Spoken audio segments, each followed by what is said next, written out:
Mi día normal por Señor Murray. Los verbos.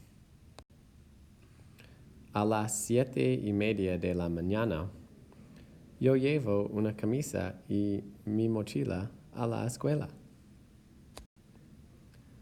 A las 8:30 de la mañana, yo enseño la clase de español.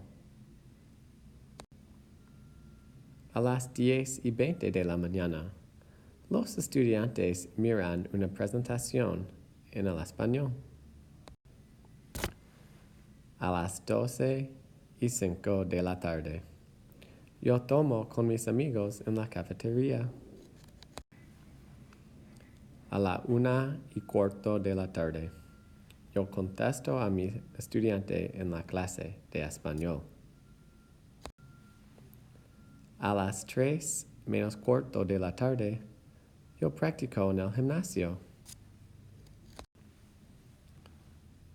A las 4:30 de la tarde, yo bailo durante el Pep Fest.